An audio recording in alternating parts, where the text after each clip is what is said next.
ದಿಕ್ಕಿನಿಂದ ತೆಗಿಬೇಕು ಚಕ್ಕೆಯನ್ನು. ಪೂರ್ವ ದಿಕ್ಕಿನ ತೊಗಟೆಯನ್ನ ತೆಗಿಬೇಕು. ಪಶ್ಚಿಮ ದಿಕ್ಕಿನನ್ನ ತೆಗಿಬಾರ್ದು, ಔಷಧಿ ತಾಗುದಿಲ್ಲ. ಗೊತ್ತಿದೆಯಾ ನಿಮ್ಗೆ? ಪೂರ್ವ ದಿಕ್ಕಿನ ತೊಗಟೆಯನ್ನ ತೆಗೆದ್ರೆ, ಈಗ ಮಧ್ಯ ತಂದೆ ಪೂರ್ವ ದಿಕ್ಕಿನ ತೊಗಟೆಯನ್ನ ತೆಗೆದ್ರೆ ಒಳ್ಳೇದು, ಅದಂದ್ರೆ ಔಷಧಿ ತಾಗ್ತದೆ. ಪಶ್ಚಿಮ ದಿಕ್ಕಿಂದ ತೆಗೆದ್ರೆ ತಾಗುದಿಲ್ಲ ಅಂತ ಹೇಳ್ತಾರೆ. ಗೊತ್ತಿದೆಯಾ ನಿಮ್ಗೆ? ಕಾರಣ ಏನು? ಬಿಸಿಲು ಬೆಳಗ್ಗೆ ಸಿಗ್ತದೆ ನೋಡಿ. ಮನುಷ್ಯ ಏನ್ ಕೇಳಿದ್ರೆ, ನೀವು ಅಡಿಕೆ ಗಿಡಗಳನ್ನ ನೆಟ್ರೆ ಅದಕ್ಕೆ ಪಶ್ಚಿಮ ದಿಕ್ಕಿಗೆ ಸುಣ್ಣ ಗಿಣ್ಣ ಹೊಡೆದು ಅದಕ್ಕೆಲ್ಲ ಇದನ್ನ ಜೋಪಾನ ಮಾಡಿ ಕಟ್ಟಿ ಎಲ್ಲ ಬೆಳೆಸ್ತೀರಿ. ಅದು ಪ್ರಖರತೆಗೆ ಸುಟ್ಟು ಹೋಗ್ತದೆ ಅಂತ ಹೇಳಿ.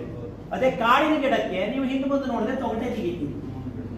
ಅದಕ್ಕೆ ಹೇಳಿದ್ದು, ಆ ತೊಗಟೆಯನ್ನ ಕಿತ್ತರೆ ಆ ಮರದ ತೊಗಟೆ ಪಶ್ಚಿಮ